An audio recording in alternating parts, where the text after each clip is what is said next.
Hola y bienvenidos al podcast número 128 de Más Dividendos. Hoy estamos a viernes 14 de noviembre de 2025.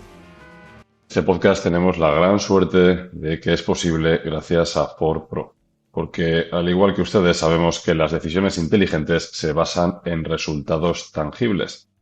Hoy exploraremos cómo la gama de vehículos comerciales Ford Transit, con su probada trayectoria, está diseñada para respaldar esos hechos en su negocio. Hoy tenemos con nosotros de nuevo a Luis Ángel Hernández, que teníamos muchas ganas porque se nos quedó aquí un montón de preguntas por responder. Luis, buenas tardes, ¿cómo estás? Buenas tardes a todos. La verdad que muy bien, con muchas ganas. La verdad creo que no me imaginaba el impacto que iba a tener ese primer podcast. Ha llegado a los hogares y a las gestoras y a la casa de las gestoras. Os lo comenté de que he estado visitando gestoras y en alguna de ellas me ha sorprendido que algún socio de alguna gestora nacional me ha dicho que le encantó el podcast y que fue algo que me sorprendió porque siempre pienso que esto es más un mundo de retail y que en las grandes avenidas de Madrid no nos escuchan, pero sí, parece que nos escuchan. Pues sí, la verdad es que sí. Arturo, ¿tú cómo estás? Buenas tardes. Muy bien, pues, ¿qué voy a decir? Lo mismo que digo siempre, ¿no? Pero es que es la verdad. Pues encantado de estar otra vez aquí con vosotros, de volver a ver a Luis, ¿no? Y de pasar este ratillo. Está muy bien eso que ha dicho de que todos los boomers nos temen. O sea, que muy bien. Ahí vamos a mantener esa tensión ahí por todo lo alto. Muy bien. Marcos, solo quedas tú. ¿Qué tal estás? ¿Qué tal estáis, amigos? Yo tengo la voz un poco así cogida, ya pido disculpas de antemano. Llevo una semana que no sé por qué no soy capaz de recuperarla. Vamos, tengo una irritación del carajo, vaya, eso es así. Pero bueno, como estamos aquí con amigos, como tú harás preguntas y Luis las va a contestar, pues yo estaré escuchando y obviamente pues meteré baza en algún momento, claro, cómo no. Así que nada, como dice Arturo, pues feliz como siempre de estar aquí con vosotros, amigos. Muy bien, pues nada, pues yo creo que vamos a empezar ya. Lo que hemos hecho esta vez, en vez de como algunas se solapan, hemos tratado de agruparlas un poco por temas, de manera que, bueno, no vamos a citar a la persona que le ha preguntado, pero sí que se va a quedar pues contestada y las que sean muy parecidas se agruparán, ¿no? Como si fuera la misma. Empezamos con la primera, Luis. Vamos allá. Dice, ¿existe una transferencia de riqueza real entre gente joven y ancianos? ¿Van a conseguir que la gente joven tenga rechazo a los pensionistas? ¿Hemos pasado de tener que ayudar a nuestros mayores a que sean ellos quienes nos ayuden? Estos temas a mí tan de la actualidad a veces me superan, porque una de las cosas que pasa es que creo que a veces nos creamos nuestras propias cámaras de eco y las redes sociales amplifican mucho. Y tú te puedes creer que es la opinión pública, lo que ves en las redes sociales o que ves en los medios, y eso simplemente no es más nada más que la opinión publicada o las tendencias. Yo creo que evidentemente hay ganas de un enfrentamiento en este sentido, hay un enfrentamiento en este sentido, pero lo que yo noto luego es que la transferencia de riqueza está ocurriendo de forma natural. En mis amigos, en mis conocidos, los padres están ayudando a comprarse una vivienda porque si no sería imposible, si no sería imposible. Están ayudando a las entradas o en el coche o cuando tienen los primeros hijos y además yo lo veo hasta como un acto de generosidad, no le veo ese confrontamiento, esa de no, te estoy ayudando porque pobrecito, no, simplemente hay una generación que ha hecho muy bien los deberes. Yo esto es algo que lo hablo mucho con mi hermana, que somos emigrantes, llegamos aquí, no tenemos familia, no vamos a heredar nada.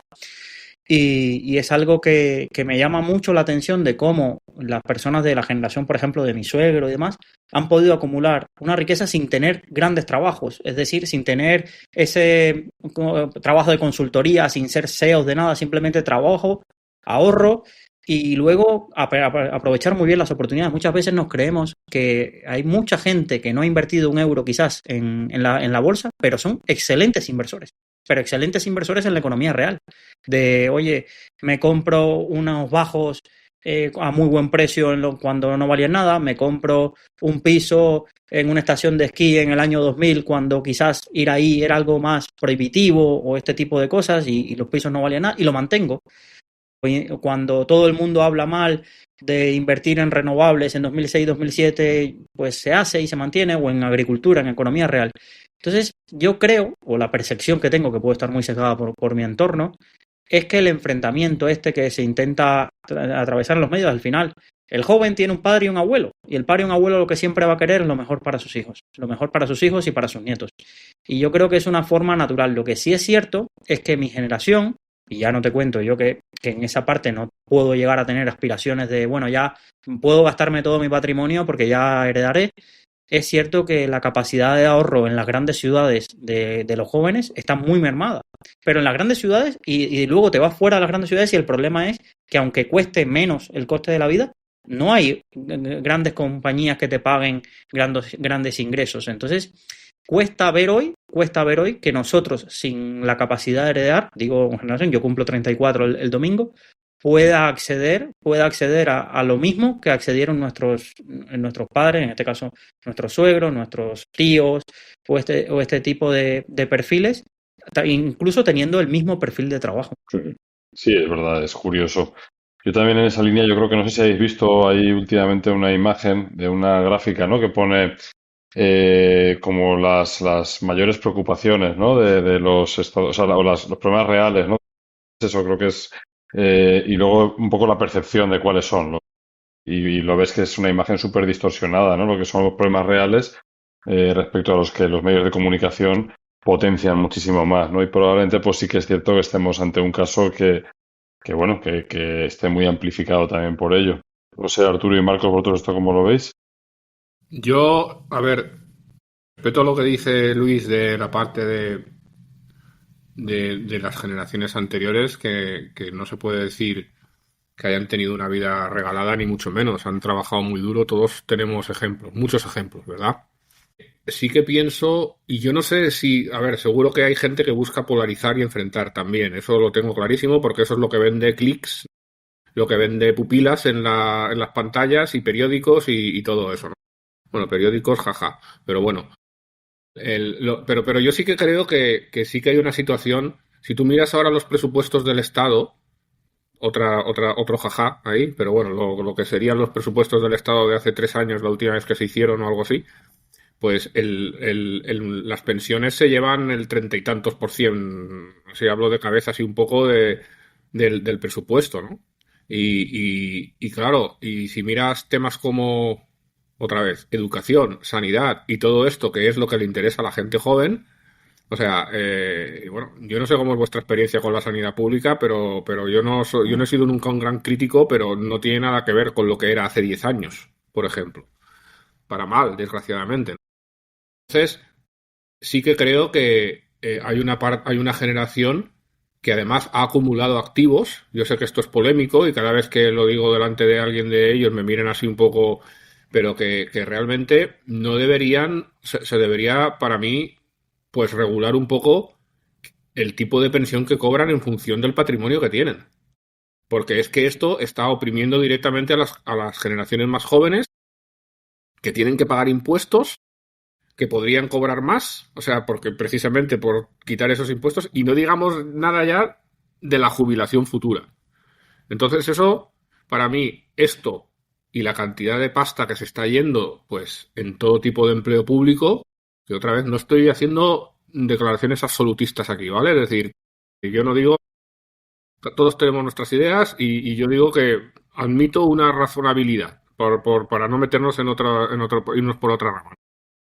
Entonces, sí que pienso que a la gente, pues está desproporcionado el gasto en ciertas partidas cuando precisamente son mucha parte de esa gente no necesitaría por los ahorros que tiene. Y no es que en España el sistema contributivo haya sido de ahorro y lo guardo en un sitio, no, es un sistema contributivo fiscal puro y duro. O sea, lo que recaudas este año es pagas a los que están jubilándose, ¿no? Entonces, yo digo ahí que sí que pienso que hay un cierto, que yo lo haría de otra manera y pienso que sí que hay un cierto, no estoy diciendo que nadie se aproveche de nadie, pero que está descompensado, en mi opinión. Por esta palabra que ha terminado Arturo iba a comenzar yo. Que hay una descompensación es así. Alguna vez hemos comentado que cuando en Madrid uno se levanta por las mañanas y se mete una hora de atasco para ir a su trabajo, el sueldo que ganan casi el 90% de la gente que va en coche no supera la pensión que cobran prácticamente los padres que se han jubilado prácticamente o muchos con máximas y todo, es decir, todo poniéndolo en perspectiva, ¿no? Porque esto también es verdad que lo que ha dicho Arturo y Luis es así, porque se lo han ganado, quiero decir, han trabajado, hay unos cómputos y ya está. Pero claro, la descompensación hace que yo entiendo casi todo mi entorno, y hablamos de clase media, a día de hoy ya tengamos una perspectiva con nuestras edades que jamás tengamos salarios como las pensiones que cobran nuestros padres. Eso es una realidad. Y por otro lado, claro, lo que entra por un lado pues saldrá por otro. Quiero decir, alguna vez hemos comentado lo que dice Luis, el tema de las ayudas que reciben los hijos de sus mayores. Y esto creo que alguna vez yo soy precursor de que en España lo que ocurre en el sistema inmobiliario en España es prácticamente de este país. Va a haber un despliegue de herencias en los próximos 10, 15, 20 años hacia, claro, solamente puede ir en una dirección, hacia abajo, que va a generar una riqueza total. Pero claro, yo no sé esto, tú Arturo viviste en Londres, ¿no? Muchísimo tiempo. Yo cuando empecé a ir allí todos los veranos cuando me mandaban mis padres y fui a Piccadilly Circus, dije, uy, qué bonito es esto. Y le pregunté a la familia con la que yo estaba viviendo, que vivían en un chalet a las afueras, 2 coches, vídeos, yo veía un nivel de vida altísimo para lo que a mí me parecía por entonces clase media, digamos, española. Y digo, ¿y quién vive en Piccadilly? Digo, pues por los ricos y los que heredan, quiero decir. Y os hablo de cuando yo tenía 15 años. Bueno, pues eso es lo que está pasando ya en las grandes ciudades, ¿no? Tú para vivir en la M30 o eres rico o heredas de tus padres o de alguien y si no, es imposible. Y eso ya sería, digamos, otra pelota a hablar, el tema de, pues, inmobiliario o el tema de la vivienda en España, que yo creo que tiene más, para mi punto de vista, tiene ya un carácter más de desde dónde puedes trabajar, como ha dicho Luis. Parece que donde están los trabajos es donde no hay quien se compre un piso y donde te puedes comprar un piso, pues no existe el puesto de trabajo, ¿no? Es esa descompensación que también existe. Pero bueno, yo lejos de todo esto, para cerrar, eh, no creo que haya un rechazo, simplemente creo, como ha dicho Arturo, que está muy, muy descompensado. Y el hecho del patrimonio, la idea que ha dado Arturo del tema del patrimonio, pues yo también no es que la vea a lo mejor en su amplio contexto, pero muchas veces veo que no tiene mucho sentido que mis padres, por ejemplo, y pongo de mi ejemplo a mis padres, o sea que les quiero muchísimo, tengan acceso a ayudas simplemente por ser mayores, por así decirlo, a las cuales yo no puedo acceder. Y a mí creo que por el poder adquisitivo que tengo me vendrían mejor que a ellos. Quiero decir, ya puede ser en medicinas, en IVA en los supermercados, en transporte público, etcétera, ¿no? Y entonces yo creo que eso tendría que ir con relación al poder adquisitivo y, como dice Arturo, y no al hecho de que tengas una edad. Hombre, igual con las ayudas te pueden llevar a la guardería y así te beneficias, ¿no? Ah, sí, claro. Mira, pues totalmente. Pero mira, ya que lo dices, por ejemplo, esto es un tema que si tú lo sacas en tu casa, pues es muy probable que te cree controversia. Pero yo recuerdo, y a ti te lo habré contado alguna vez personalmente, no es que sea un secreto. Una vez que un día yo tenía la receta para comprar unas pastillas, obviamente de las que me tengo que tomar, y dijo a mi padre, espera que voy yo, ¿vale? Y entonces fue y pagó, claro. El coste que tenían esas pastillas, quiero decir, si es que son de 2 euros por decir algo. Y le digo yo, ¿a ti te ha pasado algo por pagarlas? Y dice mi padre, no. O sea, digo, pues, pues yo no entiendo por qué a ti te salen gratis. Quiero decir, es que es así. Y no con ese dinero estamos financiando a quien a lo mejor le cuestan 50 o 60 euros. Bueno, pues yo creo que hay descompensación en todos los niveles. Así es, correcto. Pues seguimos, si queréis, un poco con la siguiente. Vamos a ver cómo ven la evolución de la economía española. Contraste entre números macro de crecimiento y percepción real de la gente. Vivienda, paro, desigualdad territorial. ¿Cómo lo ves, Luis? Otra pregunta política, y Luis, ¿qué tienes que decir? A ver, yo creo que la percepción está totalmente fuera de los números. El país puede decir que crece lo que quiera y podemos celebrar el crecimiento y plantearnos todo el juego de la aritmética de que si caímos más y estamos recuperando más rápido y todos los juegos que se hacen con los números. Los números son los que son, pero las interpretaciones de cada uno siempre son disímiles, como se puede decir. Pero la percepción real yo creo que tengo un abanico bastante amplio de personas, desde que tienen buenos trabajos y buenos sueldos a personas que se ganan la vida casi cerca del salario mínimo interprofesional. Y la percepción es que a todos nos cuesta llegar a fin de mes, cuesta ahorrar, cuesta encontrar trabajos donde des una escala salarial importante. Cuesta, yo lo pensaba ahora cuando estabais reflexionando, yo digo, un salario de más de 2.500 euros, que no todas las pensiones son de 2.500 euros, ni mucho menos, pero salarios de 2.500 euros en mi antigua empresa, pues quizás menos del 10% de los trabajadores, menos del 10% de los trabajadores, y pensar cuánto están los alquileres, más el coste de la vida. Yo creo que la sensación, y es una percepción real, de la economía es que hay muchísima gente trabajando y que no está en las cifras del paro, pero que están de una forma dual. El otro día estaba cortándome el pelo y dice, no, es que a mi mujer no le compensa darse de alta como trabajadora del hogar porque perdería el ingreso mínimo vital, el efecto malo de los incentivos. Entonces trabaja igualmente fuera en el mercado negro y luego termina cobrando una ayuda. Entonces, creo que todas estas cifras, hay mucha gente trabajando, pero porque ha habido un crecimiento exponencial del sector servicios, pero más allá de eso hay mucha gente y no vemos, ahí creo que celebraban el otro día el dato de a cuántos millones llegaba el ingreso mínimo vital, y eso no es una buena señal de la economía, por mucho que haya crecido la población y podamos decir que el porcentaje se mantiene bastante parecido de personas que siguen cobrando el ingreso mínimo vital. Yo creo que es una sensación rara casi todo el que conozco está trabajando.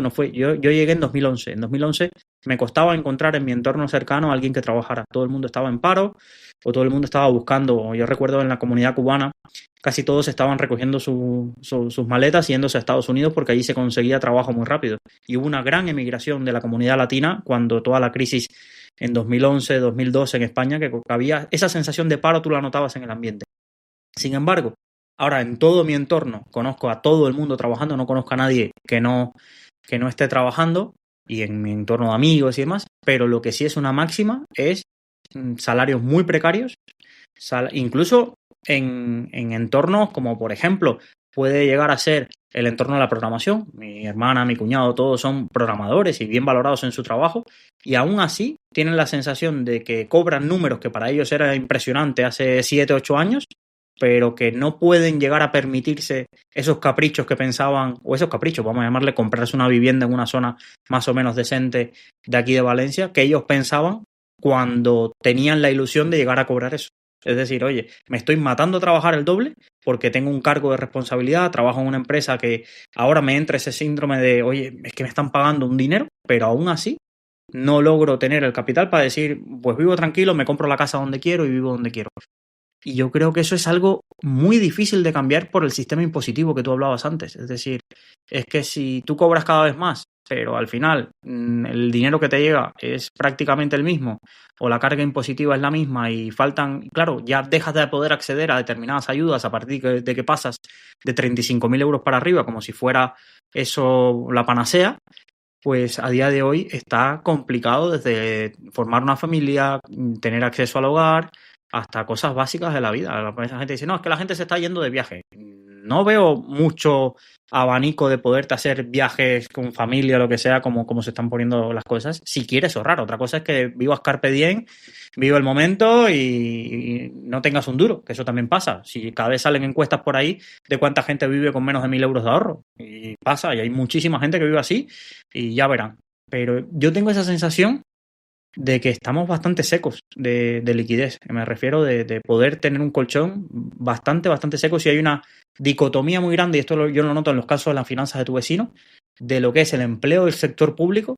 Ayer venía de un caso de un funcionario, una pareja de funcionarios que lograban ahorrar 3.000 euros al mes.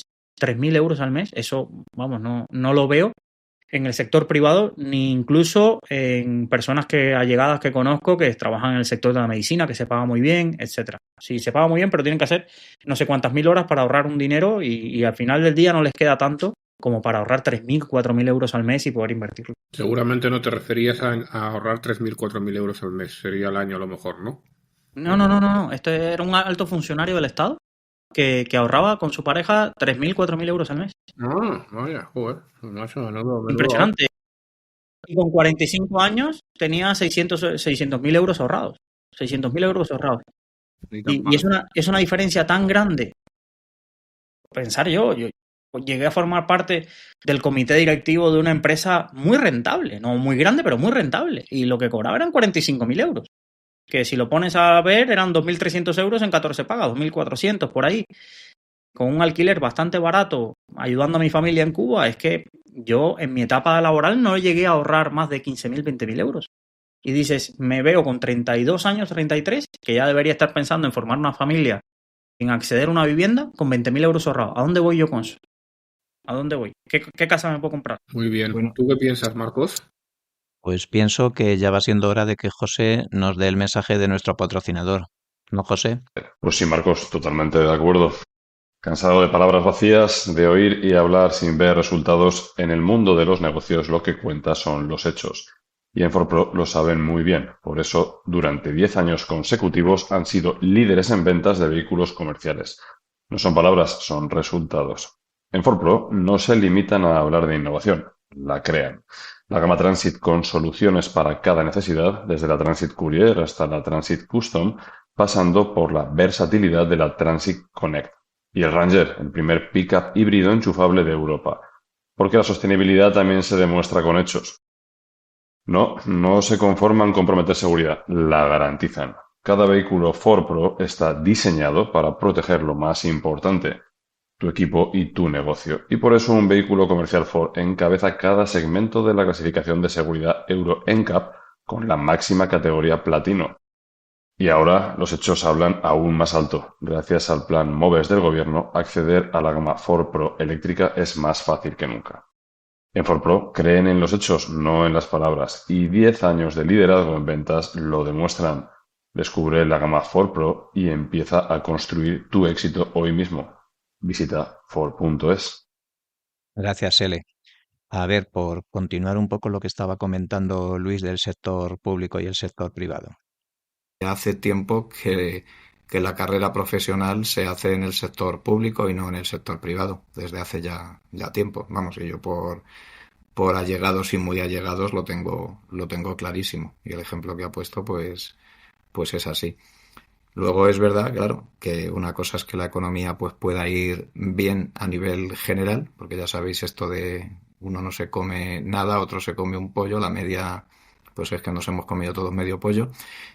Mm, Pero también sabéis que tengo ese pensamiento de que el paro pues es cosa del pasado. Quiero decir que prácticamente hoy en día quien quiera trabajar, aunque sea para decir, para tener un sueldo con el que a lo mejor le cueste vivir, eso sí puede ser así, lo puede tener. Quiero decir, hoy prácticamente en día el que quiere trabajar, trabaja. El tema es adecuar tus expectativas de vida, el lugar donde vivas y la situación que te toque vivir, pues para adecuarlo. Y eso, pues bueno, también viene a colación de lo que hablábamos antes en la anterior pregunta, ¿no? Tengo yo en mi pueblo el número de personas que son del sector público, profesores o policías, es enorme, casi podría decir que el 80%, y mientras estuvieron viviendo en las grandes capitales, pues vivían ahí, y en cuanto pidieron traslado a sus respectivos lugares, pues capitanes generales. Bueno, es que este tipo de cosas, pues también, pues también sabemos que dependiendo del lugar, pues al mismo coste, pues así te va la vida. Te voy a dar paso, José, para tu Sí, opinión.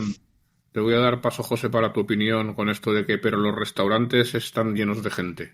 ¿Cómo lo engarzas a esto? pues no lo sé. Yo es que si te digo la verdad, es muy difícil, ¿no?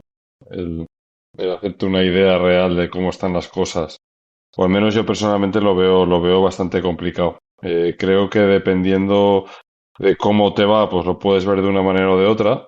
Creo que es bastante fácil también, eh, pues cuando vives en tu burbuja, ¿sabes? De voy del trabajo a casa, de casa al trabajo, de no sé qué, me muevo en un círculo de... Pues es difícil a veces, ¿no? Pero sí que es evidente, pues que yo creo que hay una cierta O sea, hay una gran precarización, ¿vale? Por decirlo de alguna manera. Lo que pasa es que esto yo creo que afecta a todos los escalones, o sea, porque al final la inflación ha subido muy fuerte. Ayer estuve en un encuentro, bueno, con había compañías tecnológicas, había de todo, ¿no? Había gente de mucha tipología, todo en torno a la investigación y desarrollo. Y hablaba con un ganadero, ¿vale? Que tiene una extensión de ganado, pues, brutal, ¿sabes? Y él comentaba eso, o sea, la dificultad de un ganadero. Todo el mundo piensa, pues, que claro, que los ganaderos ahora, pues, como, y están en las mismas, ¿no? Muy, muy apretados, pues realmente es un tema muy, muy complejo, la parte del campo. Y luego, sin embargo, pues había gente, pues, que estaba más en la parte de defensa. Y claro, pues defensa ahora mismo, pues os podréis imaginar, ¿no? O sea, hay un chorro de dinero, digamos, que ha caído ahí por los motivos que sabemos. Y entonces cada uno, porque había gente pues muy potente y de muchos sectores, ¿no? No voy a decir nombres porque al final si no es un poco, pero es verdad. Entonces yo veo que los ricos ahora, pues lógicamente, pues son más ricos, que no es ningún secreto lo que pasa en Estados Unidos y en cualquier lado. Si tienes capacidad de inversión y puedes comprar activos, es una época estupenda para comprar activos porque al final entonces tu cartera crece y los mercados crecen y todo es cojonudo. Y si no tienes esa suerte, pues tienes un problema también, ¿no? Porque hay mucha gente pasándolo muy mal y entonces es lo que digo, no sé, no tengo ni idea, o sea, no sé, no entiendo la dinámica en sí, no entiendo los engranajes, no sé exactamente por qué se produce, pero creo que lo que sí que me parece a mí, o al menos sí que lo veo, es que la clase media, tal y como la entendíamos en España, pues está, pues, no sé, está en otra historia, ¿no? Ya no está comprándose un apartamento, ¿sabes? O que era un poco lo que vimos con nuestros padres, que también se reventaron a trabajar, ¿sabes? Con dos, tres trabajos, haciendo un montón. O sea, yo no digo que, no sé, creo que es muy complicado. O sea, yo creo que las cosas macroeconómicas, si ya de normal la microeconomía me parece complicada, las cosas ya que nos afectan a todos y demás y tal, lo veo todavía más difícil. También te digo una cosa, y esto aquí voy a hacer un punto que hablé con Manuel, Manuel Segado, nuestro socio en Adarve, y él tiene, aparte le pedí, tienes que escribir un artículo de esto porque es que me parece que es así.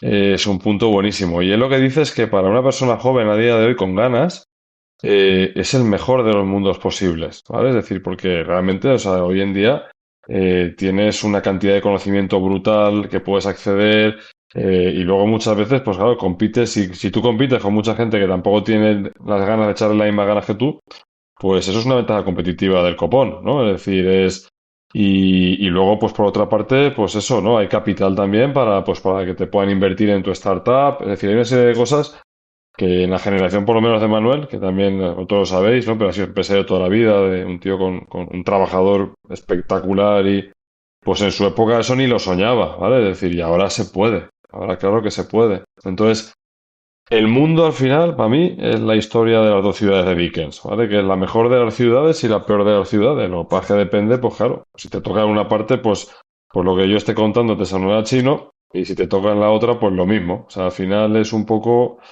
pues lo de jarabe de palo, ¿no? Si naces en la cara mala o en la cara buena o cómo te vaya luego la vida. A veces simplemente, pues oye, pues uno no es capaz de tener suerte o al revés, ¿no?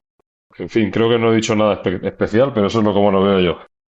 Yo, por hacer un matiz muy rápido, que si no se nos va un poco de tiempo, siempre también os hablo de que estos son problemas del primer mundo, ¿sabes? Y entonces hay una parte importantísima de la población que a pesar de que no logre ahorrar, tiene seguridad, un techo, puede ir a un centro comercial, puede irse a una playa y son felices. Y hay una parte importante cada vez más de la población española que sus aspiraciones son muy, muy pequeñas. Lo que pasa es que nosotros estamos al placer hedonista de un restaurante, Bali, Disneyland. Entonces, como que estamos en un nivel donde tenemos ese tipo de aspiraciones, pero la realidad en muchos sectores de la sociedad es otra. Y yo lo veo en mi grupo de amigos que son emigrantes y ya solo ellos con salir de Cuba, como si tienen que vivir 5 en una casa, como si tienen que estar con 30 años siendo camareros. Para ellos ya la mentalidad es, y este tipo de problemas de la inflación, pues no saldré a restaurantes, ¿sabes? Y te lo dicen así, pues no voy a restaurantes, no voy al cine, me pirateo una película. Son cosas que la gente que ha vivido quizás el otro lado de la cara del mundo, te lo asumen con una mayor facilidad, y eso no significa que el resto que han nacido o que tiene las perspectivas de conseguirlo tengan que renunciar a ello y conformarse con una mentalidad. No quiero llegar a ese punto. Lo que sí creo, coincido contigo, José, que hay un montón de oportunidades. Lo que pasa es que cuesta mucho hacerlo. Yo veo gente brillante que emprenderían encantados, pero viven amarrados a los 1.500 euros porque es la seguridad y de ahí quién le sacas. Pero si le digo, pero si tus padres te pueden ayudar, si tú también, si le curras, además, tienes 3 idiomas, te puedes ir a otro país encantado, pero es ese mundo tan globalizado a día de hoy que da muchísimas oportunidades, pero cada vez da más miedo el salir de tu zona de confort o veo mucho miedo a arriesgar, ¿sabes? Lo digo yo que he arriesgado bastante, pero aún así veo mucho. Yo no tenía nada no tenía un poco paracaídas y aún así siempre ahí he pensado que la vida es una. Luego, según la concepción religiosa de cada uno, podemos pensar lo que queramos, pero yo siempre me planteo la vida como si fuera una. Y digo, pues si no arriesgo, ¿qué va a pasar? ¿Qué me puede pasar? Y veo a otra gente que tiene la vida un poco más resuelta porque tiene sus padres de paracaídas, porque siempre tiene la oportunidad de volver atrás. Es decir, oye, mira, me emprendí, no me fui bien, pues vuelvo atrás. Y creo que viven demasiado amarrados a la seguridad, a la seguridad. Y a partir de ahí, cuando tú estás seguro, lo otro que te queda es quejarte. Pero si no estás dispuesto a hacer nada por cambiarlo, pues la queja es muy, muy buena compañera, muy buena compañera. Te hace sentir que la culpa siempre es de los otros, te hace sentir de que no hay alternativa, de que tú eres un pobrecito.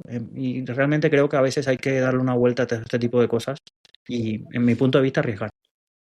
Sí, es verdad. Pues chicos, vamos a cambiar un poco aquí a un par de preguntas sobre ETFs, ¿vale? Y demás. Entonces, la pregunta primera sería, pues tu opinión sobre los ETFs de alto reparto, ¿no? Los del Yield Max, Round Hill, etcétera. La gente ignora la erosión del NAV. Sí, respuesta corta. Para quien no se haya puesto, eso no se haya hecho una idea de lo que es este mundo de los ETFs, el mundo de los ETFs, la industria en general, tiene un problema, que o haces volumen o por el poco porcentaje de comisiones que te llevas, no ganas dinero. Y le ha dado vueltas, la industria de los ETFs lleva 10 años dándole vueltas a cómo ganar dinero, porque el dinero es el que es. Podemos pensar que la liquidez o lo que sea. Aparecieron los ETFs Smart Beta, ahora aparecen con fuerza los ETFs de gestión activa, pero todo va enfocado a 2 cosas: a subir la comisión que cobran, y a captar y a rascar muchísimo dinero de todo lo que haya en otros productos del mercado. Entonces, este tipo de ETFs, claro, se han planteado como una alternativa para ese inversor que busca la generación de rentas. ¿Qué pasa? Que la gente se obceca con el porcentaje que va a cobrar y se le olvida la película final. La mayoría, esta semana leí la web más prestigiosa de ETF, se llama etfs.com, ahí tuvieron suerte con el dominio, y sacaba un estudio de los 48 ETFs de Yield Max, que es como la casa más importante o la que más éxito ha tenido, sobre todo en Estados Unidos, lanzando este tipo de ETFs. Ninguno de ellos había conseguido en ningún entorno de mercado, es decir, ni en entornos alcistas, ni en entornos laterales, ni en entornos bajistas, sus productos dar un crecimiento del NAV. Es decir, había dado rendimientos inferiores y bastante inferiores, los 48, no se salvaba ninguno, a su índice de referencia sobre el que estaban haciendo la estrategia de generación de rentas. 2 o 3 cosas que la gente se tiene que al menos aprender y después decir, oye, ¿me interesa o no me interesa? Y parece una obviedad, pero la renta, el dividendo que te paga ese ETF se descuenta del NAV. Y algunos dicen, no, es que el NAV podría crecer luego. Bueno, primero se descuenta. Segundo, tienes que entender bien la estrategia de opciones que hay por debajo. Tienes que entender bien cuáles son los escenarios de ganancias y pérdidas, qué te está cubriendo, qué no te está cubriendo. Porque hay mucha gente que piensa que no solo va a ganar un 7%, sino que va a caer menos que lo que caiga el S&P500, o si el S&P500 sube, pues ellos van a aprovecharse de todo este tipo de estrategias basadas en la volatilidad y del subyacente, que es en este caso el S&P500, el Nasdaq o alguna acción en particular. Y tercero, yo justo estaba hablando en este punto. Claro, mucha gente lo ha visto como la alternativa de decir, el S&P500 está caro, pues yo me cubro ya no invierto en el S&P500, sino que me expongo a la volatilidad del S&P500 a través de un ETF de Covered Call o de Cash Secure Put. Basado en el S&P500 voy generando rentas de un activo que la rentabilidad por dividendo no es tan alta como puede ser el S&P500. Pero lo que se le olvida un poco a la gente es tú qué quieres a largo plazo. Tú qué quieres a largo plazo. Y lo que muchas veces por cobrar un 7%, que por cierto, imaginaros que un activo está a 100, tú cobras ese 7%, hay una caída del 30%. La gente tiene la ilusión de que tú sigues cobrando el 7%. Imaginarte que puedas seguir cobrando el 7%, pero el 7% de 70 es 49. Es decir, es 49, no es 4,9, perdón. Entonces, tú has cobrado menos. El porcentaje de reparto se mantiene, pero tú cada vez has cobrado menos y en total de patrimonio, tu patrimonio ha caído de 100 a 70. Esto es algo que a la gente les llama. Es que estás repartiendo 7%. Y le digo, ya, ¿y el NAV cuánto ha caído? De 100 a 70, ¿vale? Estás repartiendo un porcentaje igual, pero cada vez tienes menos. Y por último, para no extenderme mucho, porque esto daría para una hora y pico de explicar el funcionamiento por dentro, no son porcentajes estáticos ni muchísimo menos. Alguien se está obcecando porque ven una estrategia de covered call sobre Tesla que da el 70% de rentabilidad por dividendo, pero esto es marketing de las entidades. ¿Por qué? Porque lo que hacen es distribuyen un mes y calculan la rentabilidad por dividendo anualizada si ese porcentaje de distribución se mantuviera todos los meses. Y he visto caídas de un mes a otro, imagínate que te pagan €1 de distribución de dividendos y al mes siguiente te pagan 0,15. Entonces, en las estrategias de planificación patrimonial, que alguien lo que quiere es una distribución al menos constante, este tipo de productos pueden ser muy llamativos, pero no encajan. No es lo mismo que yo cobre un mes 2.000 euros de primas de reparto de ETFs y al mes siguiente, imaginaros que cobre 200 euros. 200 euros. ¿Y yo qué hago con esto? Pues la volatilidad del reparto de primas es altísima en casi todos estos productos. Por tanto, creo que puede llegar a encajar a quien le interese este tipo de estrategias como a quien se lo compraba, a quien hacía estas estrategias por su cuenta. Y puede decir, mira, pues lo va a hacer otra casa, yo me ahorro costes, en vez de estar yo comprando y vendiendo opciones, pues puedo interesarme de este estilo, pero se está vendiendo en un entorno de divulgación como las panaceas, pero lo bueno es que la gente cuando se mete, al final saca los números y dice, llevo 2 años con este ETP, en este caso, y tengo menos dinero. Y es la realidad. Y algunos te dicen, no, vamos a buscar entonces los que no erosionen el NAV. Hasta que lo erosionen, porque la pérdida frente al SP500, tú coges un ETP de estos de covered call sobre el SP500 y la pérdida que tienen comparado con el rendimiento del SP500 es altísima y en el fondo no te cubren si ocurre la caída. La caída te la vas a comer igual menos la prima. Es decir, pero ¿de cuánto es la prima como para evitar ese impacto de una caída en ese caso? Es un poco un tema técnico, pero ya digo, creo que se está... No, pero es que la gente, yo creo que es interesante lo que estás diciendo, la gente se mete en eso y no sabe realmente lo que está haciendo, o sea, solo se ven atraídos por el titular del dividendo, lo que tú decías antes, y una call cubierta sobre el SP500 equivale, pero esto no es una opinión, esto es un hecho, equivale a venderse una put. Si tú tienes una acción, vamos a decirlo, suponiendo del SP500, y te vendes una call, es como si tuvieras una put vendida. Entonces tu posición, ya no estás expuesto al riesgo de la renta variable, no estás expuesto ya al riesgo de mercado, estás expuesto a la volatilidad, única y exclusivamente, porque las posiciones en opciones son únicamente factor volatilidad. Y tú me dirás, es que si baja sí que pierdo y tal. Sí, si bajarás perderás y todo, pero el mercado es eficiente en eso y tú solo estás expuesto a la volatilidad. Entonces, si tú te quieres exponer al factor mercado, que es lo que sabemos, la renta variable es lo que mejor rendimiento da, lo que no puedes hacer es cubrirte y cargarte precisamente ese riesgo al que te quieres exponer para rentabilizarte. Porque precisamente una prima de riesgo, que es la prima de riesgo de la renta variable, existe porque hay un riesgo. Si tú te cubres de ese riesgo, pues te estás haciendo el idiota, porque estás pagando las comisiones por cubrirte de ese riesgo y no estás y has cambiado un riesgo por otro que ni siquiera entiendes. Pues no lo has podido explicar mejor. La verdad me lo apunto porque dentro de un mes tengo que dar una conferencia de covered call y es así, al final. Estás apostando por... El nombre pone SP500, pero estás apostando por otra cosa. No es el SP500, estás apostando por la volatilidad de ese producto al final. Exacto. Si la volatilidad sube mucho, pues perderás todavía más. Es decir, porque evidentemente estás corto de volatilidad cuando estás haciendo eso, ¿no? Y precisamente en el momento en el que más seguro te querías estar es cuando peor te vas a encontrar, ¿no? Y esto es así. Yo vi una analogía que me ha gustado mucho el otro día, que hablaban de las ineficiencias, ¿no? Dos formas de ganar dinero, ¿no? O sea, ineficiencias y prima de riesgo, ¿no? Entonces, una ineficiencia es encontrarte un billete de 100 euros en la acera. Que ya luego viene el chiste del economista, puede estar, puede no estar, pero eso, un billete de 100 euros en la acera, lo coges y se acabó la ineficiencia, ya está, no hay más ineficiencia, ¿vale? Si encuentras cosas de esas es lo mejor que hay. Una prima de riesgo es encontrarte un billete de 100 euros en el seto de la M30 ahí con un clip.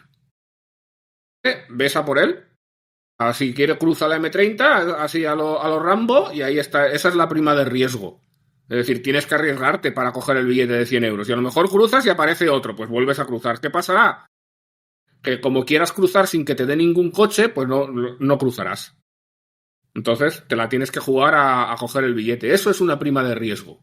¿Vale? En este caso, en la renta variable no estamos hablando del riesgo. Pero claro, hay gente que no le mola que un año caigas un 50%. ¿Vale? Y que no le mola que en periodos de 10 años pierdas dinero. Pues claro, pero ¿qué te creías que era esto? O sea, ¿por qué te crees que te pagan? ¿Te crees que la gente que no lo hace son tontos? No. Estás corriendo un riesgo. Y si no quieres exponerte a él, pues al final, pues lo único que haces es pagar comisiones y no tienes ningún riesgo, evidentemente. Sí, muy bien, muy bien. Vamos con la segunda, que si no, no vamos a poder tener. Habrá que hacer un tercero y un cuarto. A ver, ¿ve diferencias apreciables entre los principales robo-advisor, Indexa versus Finicens? Preocupación por la deriva de Finicens con su fondo de fondos value. ¿Cómo Vale, lo ves? en esta vamos a ir muy rápido. Diferencias en el asset allocation hay prácticamente ninguna. 24% en Europa versus 27%, 1% en REITs o 2% en acciones de REITs, aunque en las carteras, incluso en la cartera 10, no hay diferencias. Cartera 100% renta variable index ahora la tiene. Finicens también, bueno, un 1% en liquidez. No hay grandes diferencias. Incluso en comisiones tampoco hay grandes diferencias. Finicens siempre ha intentado decir, no, que nosotros invertimos en oro, pero realmente, como si no lo sabéis, en las carteras de fondos no puedes incluir ETFs porque al hacer los traspasos generarías impacto fiscal a los clientes. Entonces, como no hay fondos indexados de oro, no puedes tener oro en una cartera de un robo-advisor. La tienes que poder hacer en la cartera de planes de pensiones, donde curiosamente eso no genera impacto fiscal. Es una de las cosas curiosas de nuestra legislación. Que en los planes de pensiones sí puedes llenarlo de ETFs y bajar las comisiones, pero en las carteras de fondos que te hagan gestión discrecional, si pones ETF, cada vez que rebalancees va a ser un problema. Entonces, para el oyente, no hay grandes diferencias.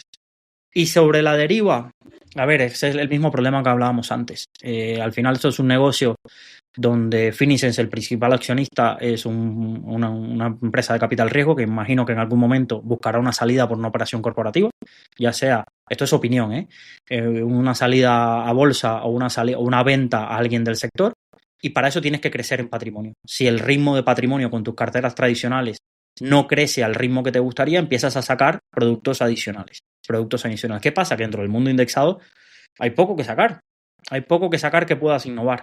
Aquí yo a veces les planteo, oye, ¿por qué no sacáis cosas de estas como la estrategia Golden Butterfly o cosas así? Pero se topan con el problema del oro. El oro a través de fondos indexados. Entonces, a partir de ahí, no pueden crecer y lo que han hecho es intentar, pues, nuestros clientes, ¿qué perfil tienen? Esto, pues vamos a intentar ofrecerle lo mismo con una capa más cara. Lo cual, al final, yo he sido muy crítico con ellos. He sido muy crítico porque les digo, al final, haciendo esto, intentando rascar 4 millones o 10 millones que puedas rascar por ahí en la radio, al final vas a perder esos 4 o 10 millones de clientes que saben que entre tú Indexa pues no había tan gran diferencia, les gustaba vuestro modelo, pero ahora le estás metiendo ruido diciendo que vas a hacer carteras de fondos con Paramés y Juan Martín, que dices, si llevas 4 o 5 años pagando para decirme que esta gente era mala y tú eres el bueno, ¿cómo ahora van a ser buenos? Son cosas que el cliente no entiende y yo creo que muchas veces intentando rascar de donde no hay, pierdes atención a tu negocio principal, que era tu mensaje. Llevas no sé cuántos miles de euros invertidos en publicidad haciendo ver que la indexación es lo bueno y ahora te pones a hablar de las bondades de la gestión activa. No encaja, pero es que no hay más que sacar. No hay más que sacar y hay gente que son impacientes porque necesitan captar ese patrimonio para que los números le den en un robo-advisor. Es una opinión. Perfecto. Vamos a un bloque ahora sobre cartera y estrategia. Vamos a ver la primera que diría, para una cartera infantil a 10-15 años, ¿es suficiente Vanguard, MSCI World con un Magallanes europeo clase P o añadir algo con más picante? ¿Cómo lo verías? Aquí creo que intentaban invocar a Marcos por su Magallanes. Decía, esta cartera a Marcos le gustará por Magallanes. A ver, yo creo, siendo muy rápido, que el principal objetivo que yo creo que cuando tú haces una cartera para tus hijos tienes dos objetivos, el crecimiento del capital, pero hay un objetivo secundario que quizás la gente no le piensa mucho, pero yo, ahora que voy a ser padre, le doy vueltas, que es el ejemplo. Si tú cuando tienes 18 años, tu padre te dice, mira, llevo desde que naciste ahorrando, en Cuba pasaba con los 15 años de las chicas. Las chicas se emocionaban mucho y veían el valor que tenía su familia y se pasa de generación en generación que cuando una niña nace, la gente le abre una cuenta, los padres y los abuelos le abren una cuenta y empiezan a ahorrar para su fiesta de 15 años porque suelen ser fiestas caras. Y eso se traspasa de generación en generación el ejemplo de que cuando alguien nace hay que hacerle eso. Yo creo que da igual lo que escojas de renta variable mientras no sea demasiado exótico, sea diversificado, confíes y tengas un horizonte temporal de ese mismo, ¿sabes? Vanguard lleva 50 años existiendo, los índices, nos gusten más o nos gusten menos, yo creo que en los próximos 50 existirán. Creo que va bien y además poder abrirlo a hacer una cartera muy exótica, luego al final, ¿tú qué le vas a aportar a tu hijo? Pues lo que te sobre del ahorro que tienes para ti. Entonces tampoco vas a poder ahorrar entre mil cosas.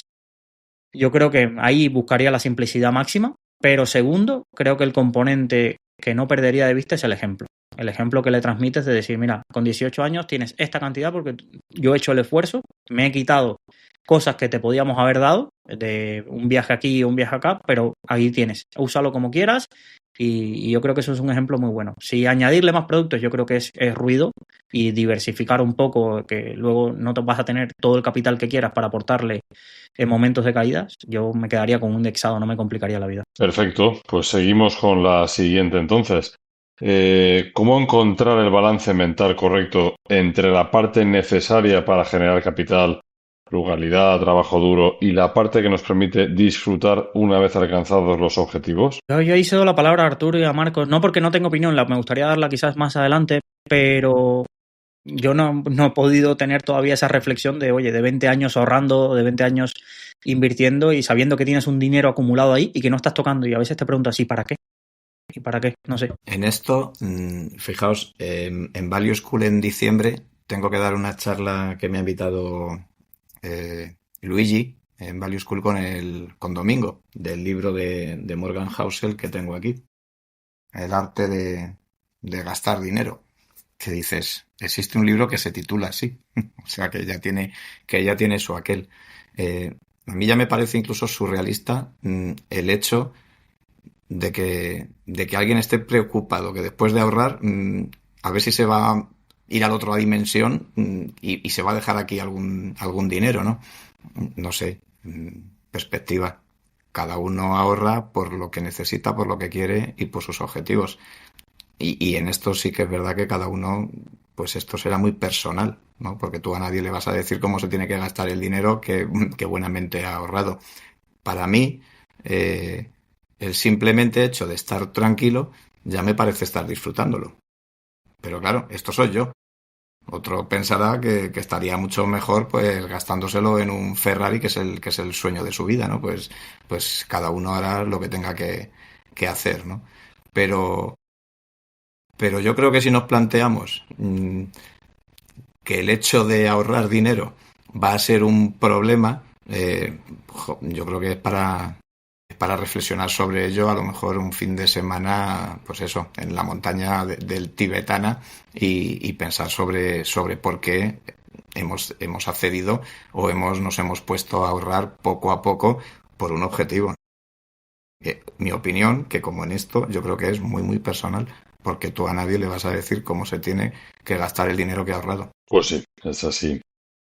Luego tenemos también... Iba a dar una fórmula con 8 integrales, 3 ecuaciones diferenciales y 2 parámetros para calcular exactamente la parte que hay que ahorrar y la parte que hay que gastarse, pero comprenderéis que si lo hago, pues nadie, o sea, se me va a romper la fórmula.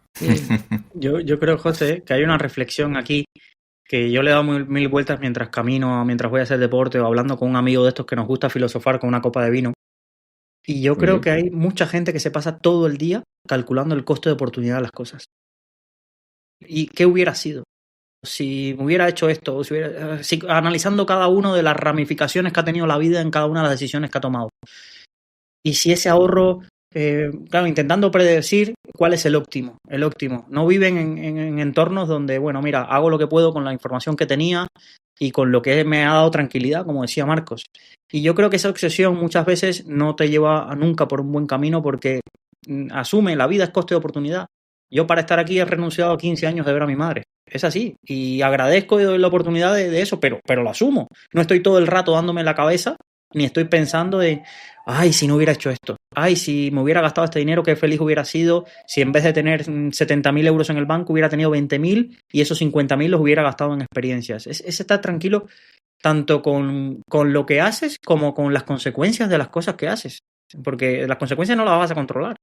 Tú puedes intentar minimizar el impacto o intentar pedir perdón o intentar decir, bueno, pero creo que hay un enfoque de que muchísima gente no sabe, pasa en la inversión, para llevarlo a un tema que quizás más enfoque. Ay, es que no tengo esto. Es que si hubiese hecho esto, y digo, pues mira, no lo has hecho, ya está, sigue para adelante y llévalo en la mochila, pero como algo que te ayude, como un libro que te ayude y no como un peso. Tú puedes llevar una mochila llena de libros y verlo como un peso o como un manual para la próxima vez que necesites consultar algo. Y creo que esa reflexión que me ha venido a mí muchas veces, hay que intentar evitarla. Hay que saber valorar lo que tienes por el costo de oportunidad a lo que renuncias, pero sin volverte loco de vivir la vida constantemente preguntando si tengo que ahorrar, a qué estoy renunciando o no. Se vuelve muy complejo y al final vas a entrar en un laberinto del que es difícil salir y del que es difícil sacar algo práctico. Y nosotros...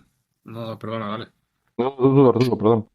No, que iba a decir que nosotros siempre, pues me recuerda esto, estas conversaciones que Marco siempre nos cuenta, ¿no? De aquellas potenciales novias, así, de aquellas situaciones que no supo identificar en su momento y ahora con las canas, ¿no? Con esa plata que decora sus sienes, ve claramente como oportunidades perdidas, ¿no? Pero bueno, que esto es así, ¿no? Es la vida. Sí, bueno, a ver, al final yo creo que esta pregunta es muy recurrente, ¿no? Yo creo que al final lo que es importante, sobre todo, yo he llegado a la conclusión de que no hay dos seres humanos iguales, y luego el mismo ser humano en distintas etapas de su vida también es diferente. Es decir, tú al final te haces un plan, tienes más o menos una idea de por dónde quieres llevar las cosas y demás. Y igual, pues cuando eres más joven, pues dices, mira, voy a ahorrar más porque no sé qué. Sí que es verdad que el virus de maximizar todo iba a decir un taco, ¿no? Pero bueno, es bastante incómodo, ¿no? Te obsesionas con llevar todo al extremo. Y eso te hace, pues, que seas incapaz de disfrutar, pues, irte a cenar a un sitio y tampoco mirar demasiado si voy a pedir esto, voy a pedir aquello, ¿no? Porque es demasiado caro o por lo que sea. Al final, yo creo que es que cada situación más o menos a la que te vayas a enfrentar va a ser diferente. Y el problema de todo esto es que cuando tienes esa presión tan grande por querer maximizar todo, jamás te relajas y tampoco disfrutas nunca de nada. Entonces, es una situación muy complicada, porque si una persona durante 50 años de su vida, hasta toda la vida, ahorrando, mirando al céntimo, no sé qué y tal, aunque luego tenga ahorrado pues, un par de millones de euros, pues es súper triste, ¿no? Porque tampoco sabe disfrutar de ese par de millones de euros que tiene ahorrados ahí. Es decir, esa herramienta que es el dinero ha perdido toda la utilidad. O sea, se convierte en algo, pues sí, es una obsesión por ver pues, más numeritos en el videojuego que va aumentando, ¿no? Y eso yo creo que es una vida muy triste. O sea, la vida del tío que está acumulando monedas todo el día y ya está, eso para mí es un error.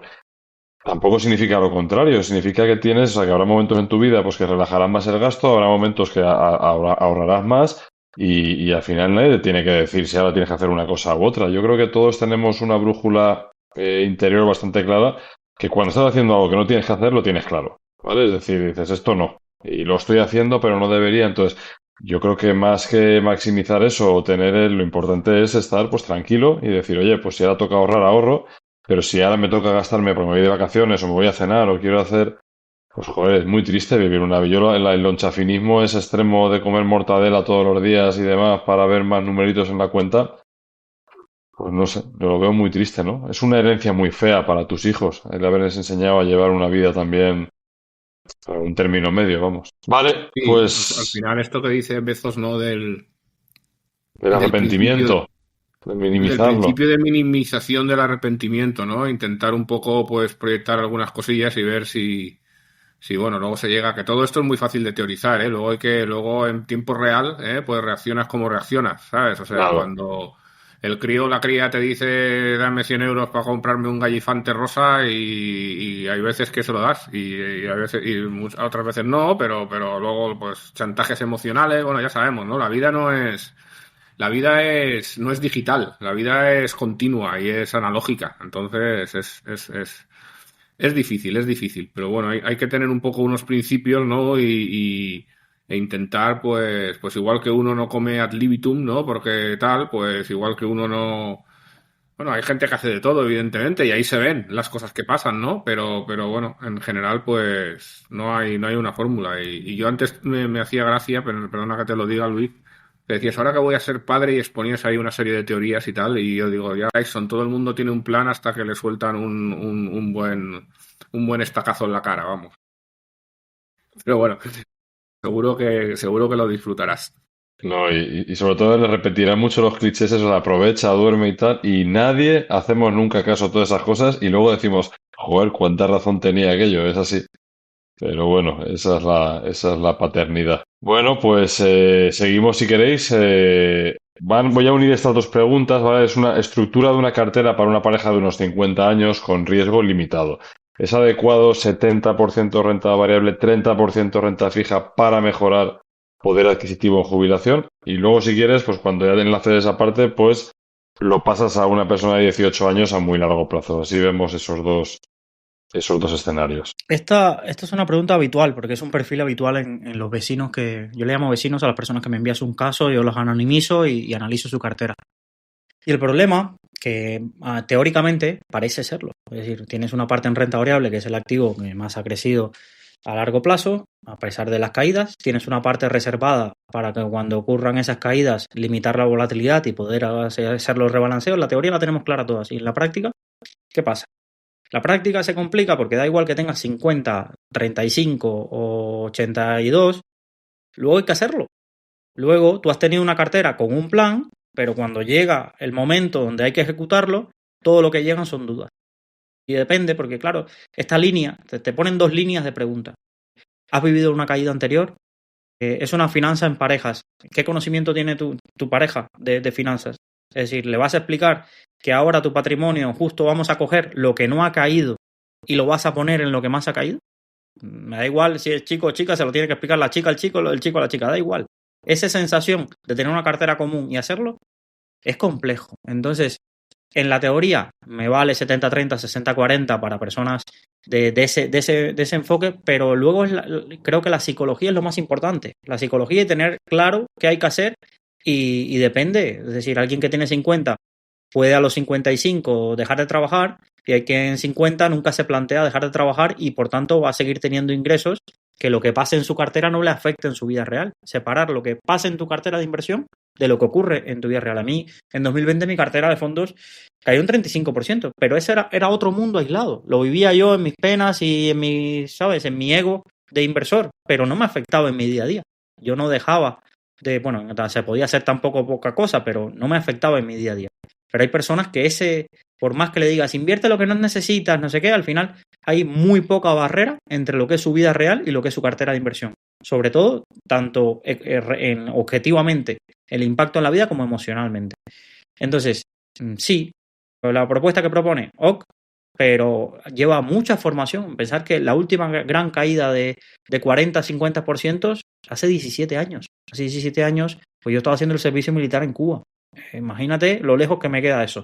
Hace 17 años, reflexionar cada uno dónde estaba. En la crisis sanitaria del 2020, pues fueron caídas que en 2-3 meses se recuperaron o que hubo una recuperación. No son efectos reales de lo que es el verdadero riesgo, esa prima de riesgo que mencionaba Arturo, que está en caídas muy fuertes o caídas extremadamente prolongadas, de las que te hagan dudar acerca de lo que tú sabes de finanzas. Te hace dudar, porque es como, ¡buah! No puede ser que me haya tocado a mí el ser. Pero claro, pensar cuántos millones de japoneses hay ahí pensando que no les iba a tocar a ellos y les tocó vivir 30 años de travesía por el desierto, a pesar de que, bueno, habrán tenido sus vidas, pero financieramente sus inversiones no habrán ido del todo bien, las que fueran locales. Y para alguien de 18, vamos a lo mismo. Mira, céntrate en ahorrar. Céntrate en ahorrar invierte diversificado. Si te quieres coger 3 fondos, cógete 3 fondos. Yo apostaría más por la renta variable, pero el tema es ahorrar.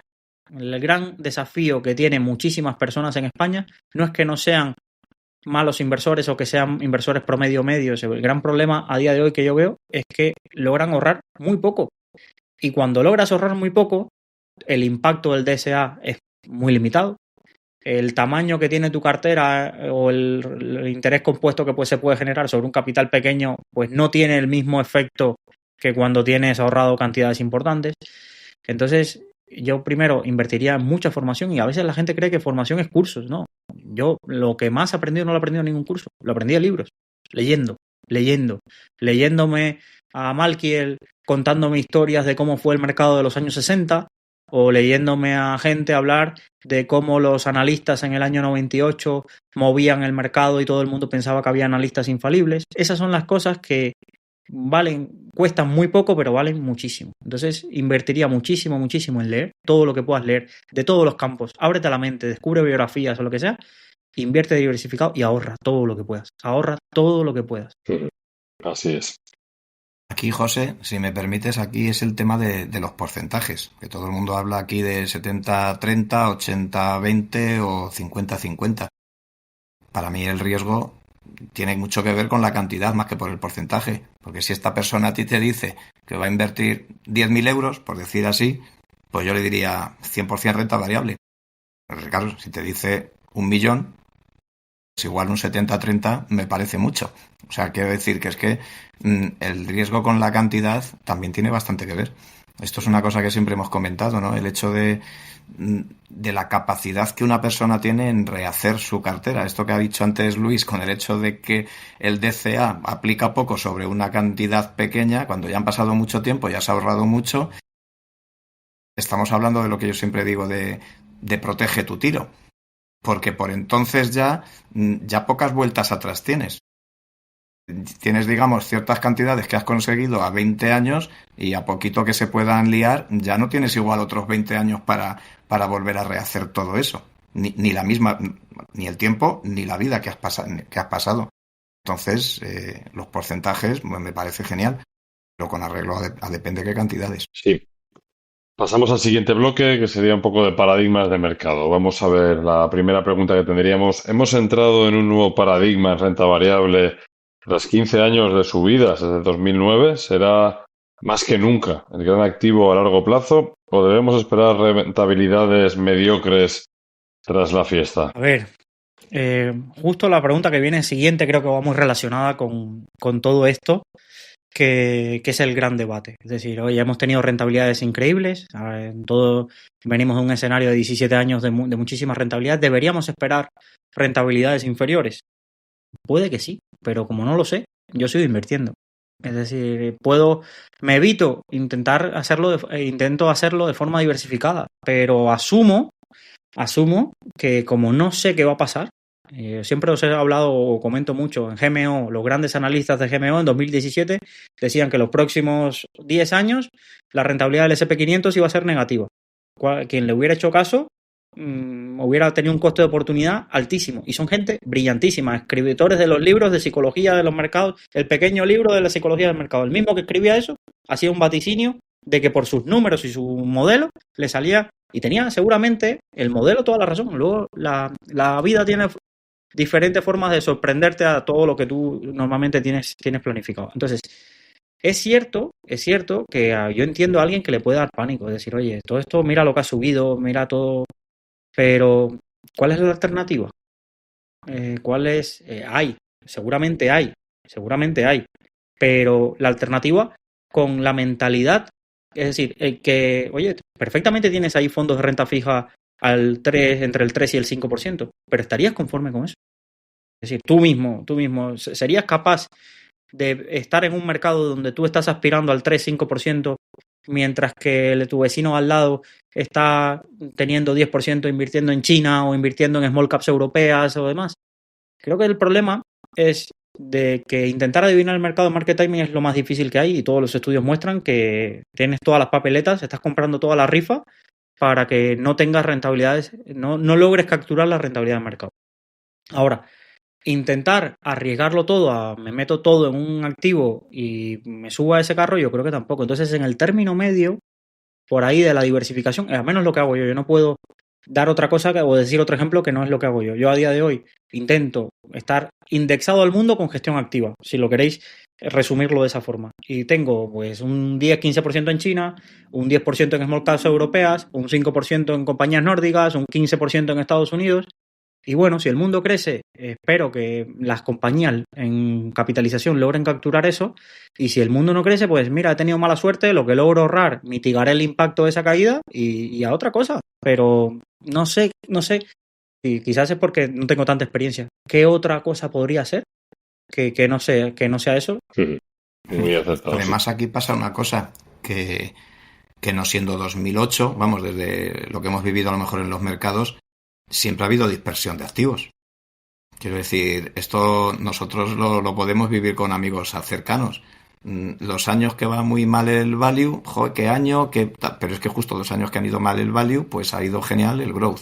Y los años que ha ido mal una tipología, pues ha ido genial los índices. Hoy, por cierto, pues más indiciados hacia la parte de growth, porque bueno, pues porque están muy americanizados, digamos, pues bueno, primero porque el MSCI World es prácticamente 70% el SP500.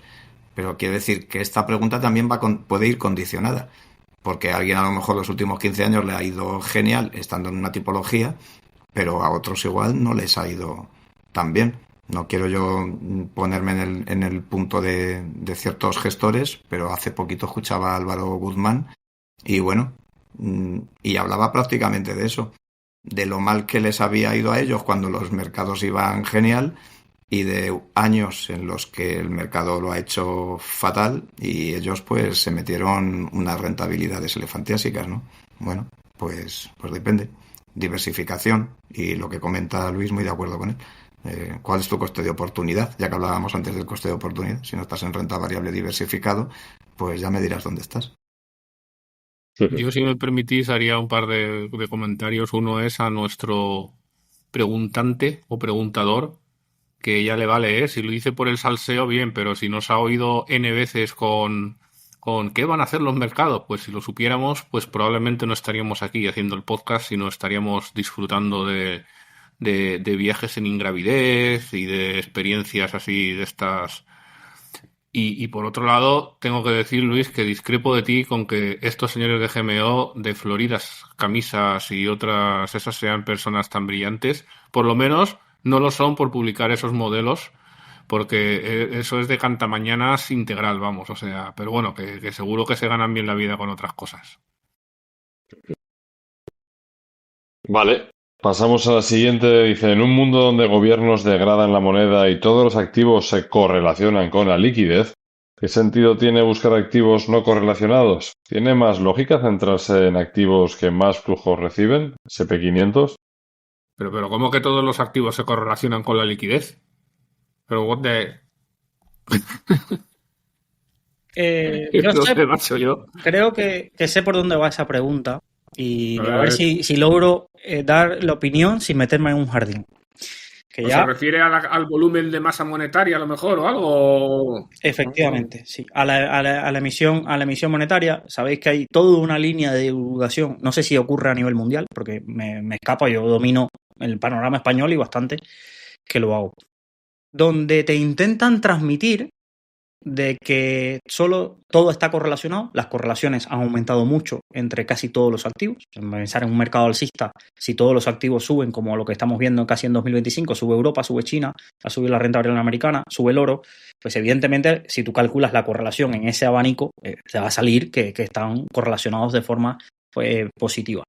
Y entonces el mensaje de la divulgación que se lanza ahí es, como todos los flujos van a determinadas clases de activos, no tiene sentido que tú estés intentando explotar ineficiencias o buscando diversificación en clases de activos donde los flujos no van a ir, small caps europeas, India, Asia, para empezar. Entonces, te intentan transmitir, ligado con la emisión de masa monetaria, que esto es un mensaje, no, es que la inflación está subiendo al 7-8%. Y claro, te dejan la sensación de que si tú quieres batir a la inflación, que es el objetivo, imagino, primero primero, que después de no perder dinero, el segundo, que es batir a la inflación, que deberíamos ponernos todos en la cabeza, o al menos que buscan los inversores.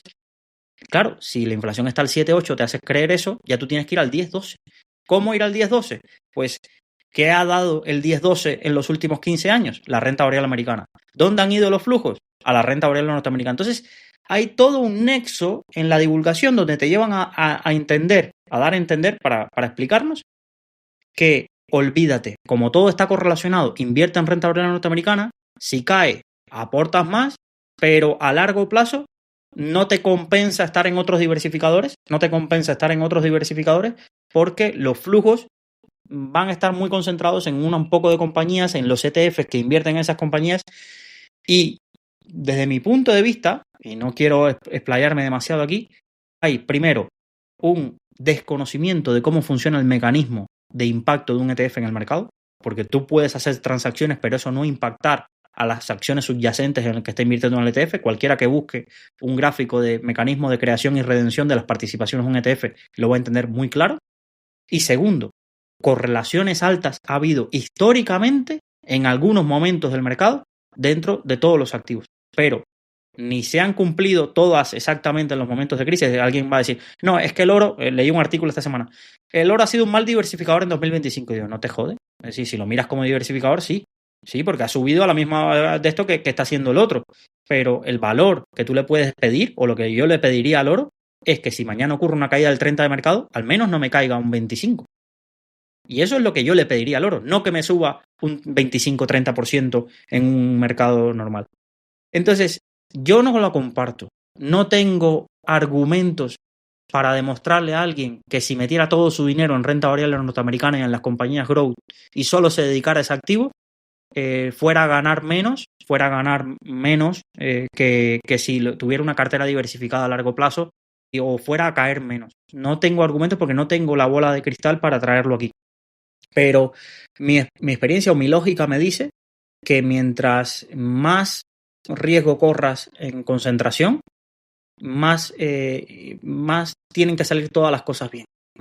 Más como que me da la sensación de que tienes que jugar a que te salgan las cartas muy bien. Y yo prefiero no ser el más listo de la clase, no ser el que está en la última teoría monetaria de conexión entre la liquidez del mercado y cómo fluyen hacia los activos, y prefiero, pues mira, quizás no ser el que más rentabilidad sea, pero sí a capturar una parte de la rentabilidad del mercado. No capturar toda la rentabilidad del activo que más crezca en los próximos 15 años. Eso sé que no voy a hacer. Participo 100% de lo que acaba de decir Luis. Perfecto. Continuamos con la siguiente. ¿Deja de tener sentido invertir en fondos value por fundamentales? ¿El futuro es apostar únicamente por crecimiento y subirnos a la ola de liquidez? Es lo que dije. En 2025 nadie le va a haber sentido al value. En 2022 todos quisieran haber tenido un fondo value que no cayese un 25-30%. ¿Qué pasa?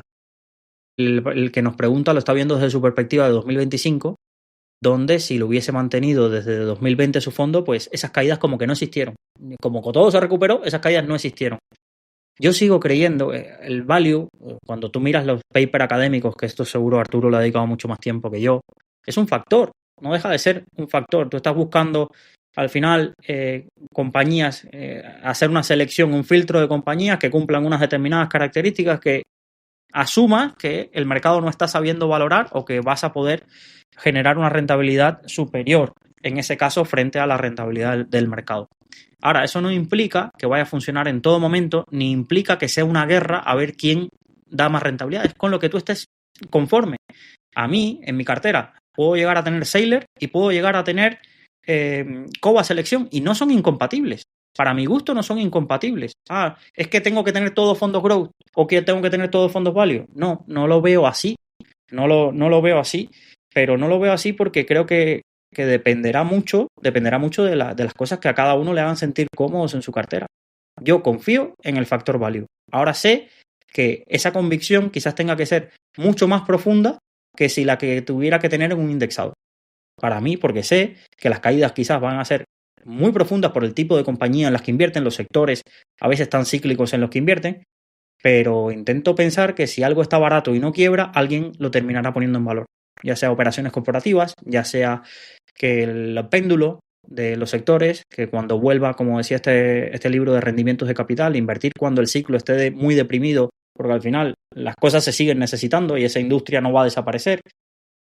No sé, yo es que no veo abandonar el value, por muy atractiva que suene la idea de pensar que indexándonos todos estaríamos mejor y que todos nos ganaríamos muchísimo más dinero en cuanto a que el value deje de ganar dinero. Creo que ayer alguien decía, Magallanes cumplió 10 años, se da una rentabilidad del 9, y el otro decía, vaya Basofia, y cobrando casi un 2%. Y yo decía, la gente... Sí, ¿Lo leíste?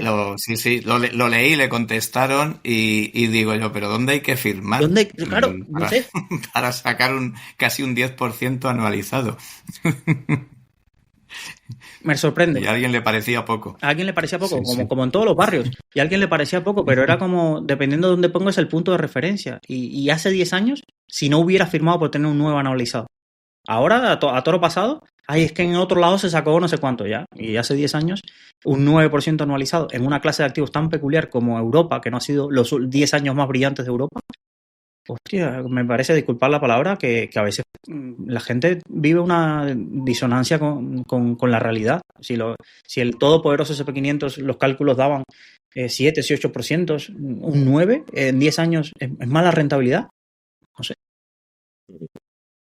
Una cosa, puestos aquí, como dice Arturo, no somos futurólogos, pero ¿quién no nos dice que todas esas empresas value que pensamos que son muy cíclicas en la época de la inteligencia artificial posiblemente puedan ser las que más se beneficien para un mayor crecimiento de productividad? Yo algo ya estoy viendo en las empresas en la economía real así.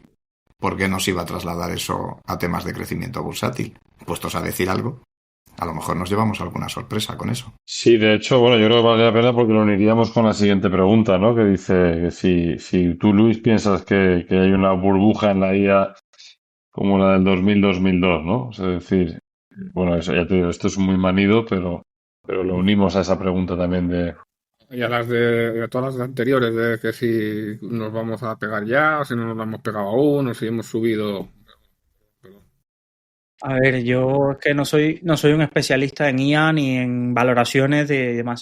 Yo creo que lo que se vio, al menos de lo que he leído, yo tenía 9 años en el año 2000, pero he leído bastante sobre esa crisis, y se veían valoraciones o cosas ridículamente relacionadas a esa. Es decir, sacabas una web con un .com o cambiabas tu compañía tradicional, le ponías un .com y tal.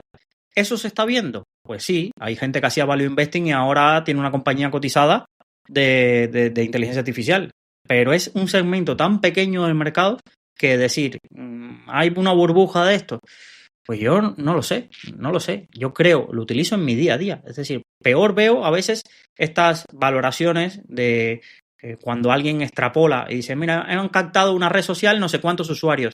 Si seguimos esta tasa de crecimiento, digo, ya, tiene Netflix todo el planeta. Hasta el Masai que está haciendo su show para los turistas, esa noche cuando llega a casa se va a poner Netflix. Evidentemente las cosas no ocurren así. En ese tipo de extrapolaciones es cuando a mí yo detecto ese peligro de, oye, estamos descontando que no sé cuánta gente en el mundo se iba a descargar Zoom o se iba a poner una bicicleta de Peloton. Entonces ahí yo sí veía ese impacto, pero a día de hoy yo lo que veo o lo que noto es que se está obteniendo una gran utilidad de casi todo lo que está saliendo. Ahora bien, que cuántas las cosas en precio, cuánto están o cuántos de esos proyectos se van a caer porque al final en la eficiencia haga que no tenga sentido gastarse no sé cuánto, ahí soy agnóstico, pero por eso no tengo el 70% de mi cartera en un ETF de la IA, ni en computación cuántica, ni en no sé qué. No, pero tampoco sería algo para salirme del mercado. ¿Quién se debería preocupar? Pues quien tenga su cartera a todas esas apuestas, a Microsoft, Oracle y demás, se debería preocupar si toda su cartera es eso. Es el que se debería plantear si está en un escenario y buscar información y leer y hacerse el mayor especialista. Pero... Si en vez de si tuvieras ahí un 6,5 en computación cuántica, te diría que ayer sí que habrías tenido un 13. Pero bueno, es una cosa que hay que considerar. Perdona la interrupción, pero no podía resistirme a soltar el dato, el facto. Es verdad. Vale. Seguimos, si queréis, con la siguiente. De renta fija ahora tenemos, ¿eh? Con la bajada de tipos, ¿en qué parámetros fijarse para seleccionar buenos fondos de renta fija ultra corto o corto plazo? A ver, esto es algo que está sucediendo mucho. Gente que se sintió muy cómoda con los monetarios al 3,54% y ahora le fastidia. Yo quiero ese 3,54%, pero el monetario ahora te da un 1,75, 1,75, 1,90, 2. Y hay mucha gente que, claro, quiere dar el salto a la siguiente. Se coge una comparativa de el usuario Alex Salamanca, que comparte su comparativa y sus gráficos de cuáles son los mejores fondos de renta fija ultra corto plazo y se los quiere comprar.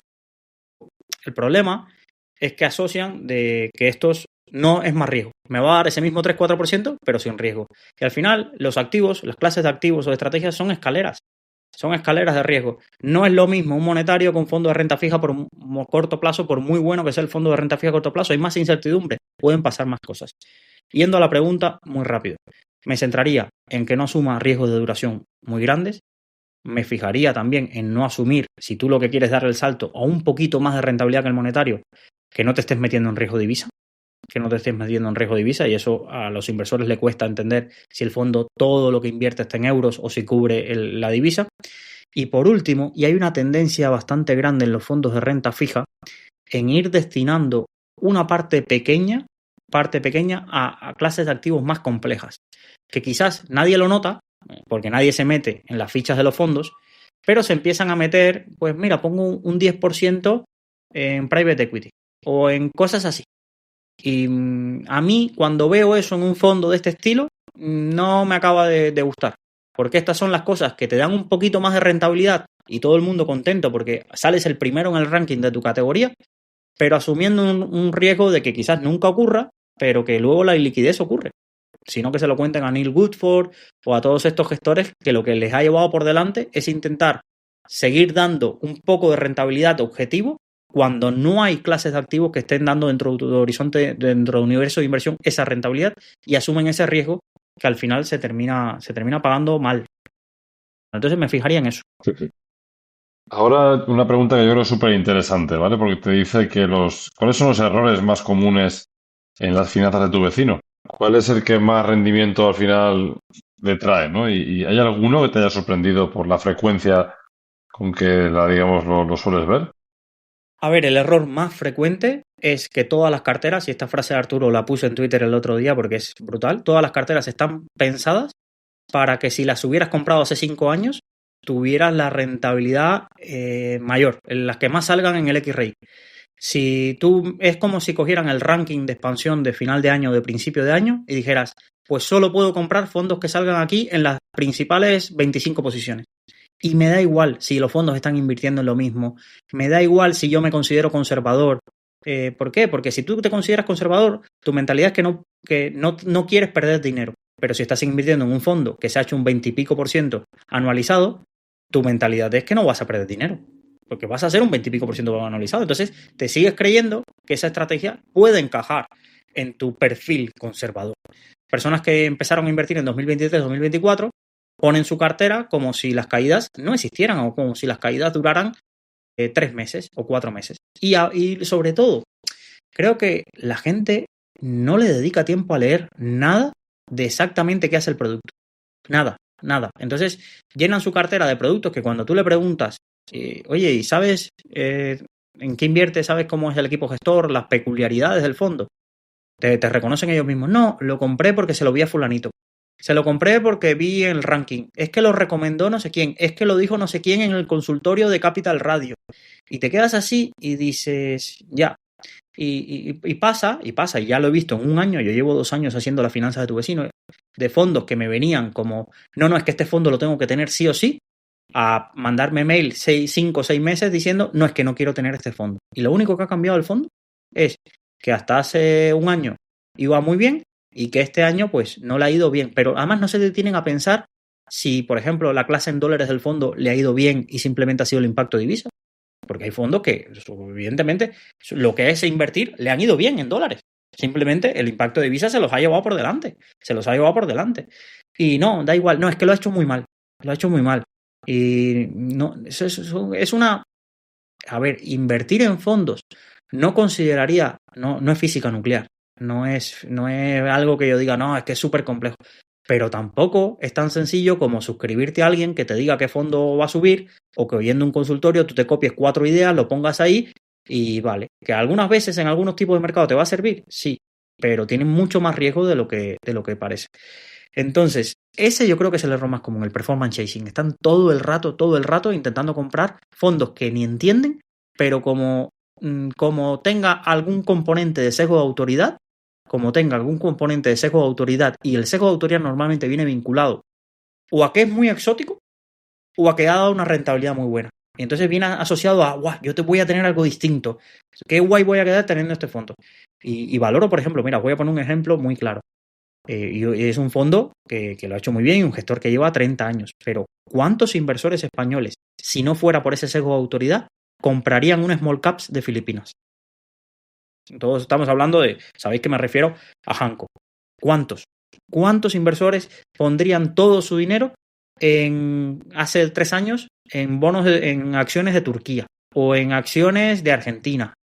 Pues o tienes esa confianza o la confianza te la están dando unas rentabilidades. Y lo que pasa, y esto yo lo hablo mucho con los gestores, le digo, el principal problema es que tú tienes inversores prestados. Inversores que te dicen lo bonito que eres y lo bueno que eres simplemente por la rentabilidad que obtienes.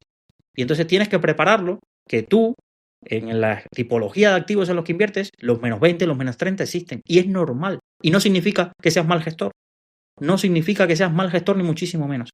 Entonces creo que eso es lo que más he visto, porque esos saltos de fondo a fondo no le dan la perspectiva. Volviendo, por ejemplo, a lo que comentaba Marcos, la persona que decía en Twitter el hilo, decía, es que invertí en 2015, no hice más nada y le he sacado un 100% de rentabilidad a Magallanes. De eso es una rara avis, un 1%. Cuando yo le pregunto a mis vecinos cuándo se compraron los fondos, la media es año y medio, año y medio y cada vez menos. Hay muy poca gente que lleva fondos desde 2017, 2018. Entonces, se ven rentabilidades muy buenas de los fondos, pero lo de siempre, los partícipes no se llevan nada o casi nada de esa rentabilidad. ¿O quién puede demostrar una cartera con una rentabilidad de Fan Smith del 200%? O Magallanes con el 100 y pico, o Cobas que lo hayan comprado en 2020 y tengan esas rentabilidades. Muy poca gente. Y hay un cortoplacismo horrible. Y en el mundo de los fondos es que hay tanta oferta y siempre va a haber alguien con un fondo que lo está haciendo tan bien que siempre tienes la tentación de, bueno, me voy a este porque este lo está haciendo bien, o este es algo tan exótico que yo no tengo. Creo que eso es lo más habitual. Y ya hablando a las 3 últimas preguntas, estas ya son un poco bastante personales, ¿no? Es decir, ¿qué fondos componen tu cartera personal, si lo quieres decir, y cuál sería tu perfil como inversor, ¿no? Sí, a ver, yo soy un perfil arriesgado, pero porque a día de hoy tengo claro que si algún día acumulo gran patrimonio, buena parte será por el ahorro. Y lo que busco he hecho un artículo donde yo me considero un inversor en el mundo bastante agnóstico. Intento tener de todo. Latinoamérica, evidentemente no tengo el mismo peso en Latinoamérica que tengo en Estados Unidos, pero por una propia lógica de sentido común. He tenido en algunos momentos mercado frontera, pero no le doy el mismo peso que a Europa. Entonces tengo un poco de todo. Tengo 10 fondos. Vamos a decirlo bien, porque esto lleva un matiz. Yo tenía una cartera de 10 fondos formada cuando emprendí. Claro, me pasé 15 meses o 16 meses sin 0 ingresos y al final tuve que tirar de esa cartera, cosas que pasan en la vida real. Tienes que tirar de la cartera. Entonces, separaría la cartera que me gustaría tener de la que tengo ahora porque ha caído a más de la mitad porque he tenido que usar ese ahorro. Entonces, mi mentalidad o lo que me gustaría es tener no más de 10 fondos, ningún fondo con más de un 15% y tener exposición a todo. Tener algo de growth global, tener algo de value, tener algo de small caps, tener algo de todas las geografías. Y todas las geografías hablo de todas las geografías, de mercado frontera, de Latinoamérica, de Asia. Y suelo apostar en todo, lo tengo por curiosidad intelectual en gestión activa, aunque asumo que si miro la rentabilidad de mi cartera, cualquier inversor en Indexa, en Finicens o ellos mismos en MyInvestor me hubiera dado una paliza, pero yo también no entro a competir con nadie en rentabilidades. Yo estoy contento con lo que tengo y ya está. Y siempre me guardo 1 o 2 fondos para mis apuestas, como digo yo, personales, sectoriales. Y hablo de apuestas personales y sectoriales que intento darle un periodo de maduración entre 3 y 5 años. Por ejemplo, en 2022 compré un fondo del sector financiero. En 2025 no he comprado un fondo sectorial, pero sí estoy aumentando bastante el peso en salud. Pero son apuestas personales, me pueden salir bien, me pueden salir mal. Y estoy dispuesto a sentarme 3, 5, 6 años a esperar. Si no, pues mira, me salió mal. En China, pues tenía China y he pasado 3 años por un calvario con el Robeco Chinese Equity. Entonces, por ir muy rápido, a día de hoy tengo Sailor, Cova Selección, que lo compré en marzo de 2020, que es la mejor rentabilidad que tenía, un 190% de rentabilidad. Small Caps europeas con el Independence Small Europe, que es, ese lo tengo ahí. Venía del Lombia escaldado, porque aquí todo el mundo cuenta lo que le va bien. El Lombia lo compré yo y vine escaldado de ahí. Cambié el World Discovery, este que tenía la financiera del Echiquier, que el gestor Rolando Grandi luego se fue de la casa, y tengo el Bailey Gifford Worldwide Discovery de Small Caps Growth. Es decir, tengo Small Cap Growth, Small Caps Value europeas con Independence, Cova Selección, que es un perfil un poco más arriba. Por el Growth tengo a Sailor, y el último que tengo, que llevo 2 años con él, es Hanko. Mira, os decía, pero soy consciente de que Hanko, por ejemplo, me puede caer muchísimo, y además lo tengo hace varios años. ¿Qué me gustaría tener? Pues un histórico que siempre he tenido en la cartera es el DWS Latinoamérica, y me he comido menos 30 y menos 35 en ese fondo, pero a largo plazo creo que esos gestores lo hacen muy bien, son de lo mejor en su categoría. Mercado Frontera lo vendí después de tenerlo mucho tiempo, pero no me importaría volver a tenerlo. Y sí, no sé, me encanta, por ejemplo, porque ahora analizo fondos súper buenos. Yo eso es algo que digo, ahora tengo que analizar 100 fondos en 100 días. Y seguramente no me compro ninguno de ellos. Pero me gusta tener la cultura de conocerlos, de saberlo, de que hay un fondo de renta fija nórdica high yield que es impresionante, pero nunca me lo compraría porque no encaja conmigo. Pero me gusta saberlo. Y soy bastante de no tocar mi cartera. La semana pasada que entrevisté a Manolo, me lo decía. Le digo, ¿cuándo fue la última vez que te compraste un fondo? Y me decía, hace 2, 3 años. Y me siento súper identificado con eso, de no estar cambiando. Mira, me acertaré, habrá otros fondos mejores y peores, pero vivo tranquilo con mi cartera. Oye, una cosa con Hanko, que son value, pero tienen un fondo, vamos, su fondo, no digo su fondo, digo que el fondo que tienen es bastante también quant, ¿eh? Tienen entre 80 y 90 posiciones. Hacen análisis más bien screener porque no son de convicción, ¿no? O sea que bueno, que su diversificación, sí, y por ejemplo, me pega su manera de hacerlo, me parece bastante inteligente. Sí, lo que he podido saber de ellos y el análisis que he hecho, pues tienen un radar un poco de 400 compañías más o menos que le van saliendo por screener. Evidentemente, para tener 80-90 con el equipo de análisis que tienen, a pesar de que lleven 20-25 años, es imposible abarcarlas, y entonces al final pues ponen unas métricas, intentan quitar las que digas, oye, esto es evidente que está barato, pero por algo así, e intentan jugar mucho, desde mi punto de vista, la penalización por temas macro. Corea del Sur, cosas por temas políticos, lo que hubo en Turquía y Argentina, suelen ser de los que van a comprar donde nadie quiere ir, y yo creo que eso es al final algo que yo también, en mi filosofía personal, soy muy de eso, de, oye, nadie quiere Brasil y Latinoamérica, pues ahí voy yo a comprar. Nadie quiere mercado frontera, pues ahí voy yo. Nadie quiere el value en 2020 cuando Paramés y compañía se caían un 50%, pues ahí estoy yo. No sé, no digo que eso me vaya a garantizar más rentabilidad, pero es lo que me gusta. Entonces, no me voy a comprar un gestión value opportunity porque lleve un 80% de un año con mineras de Bitcoin. ¿Sabes? No me interesa. Me interesa.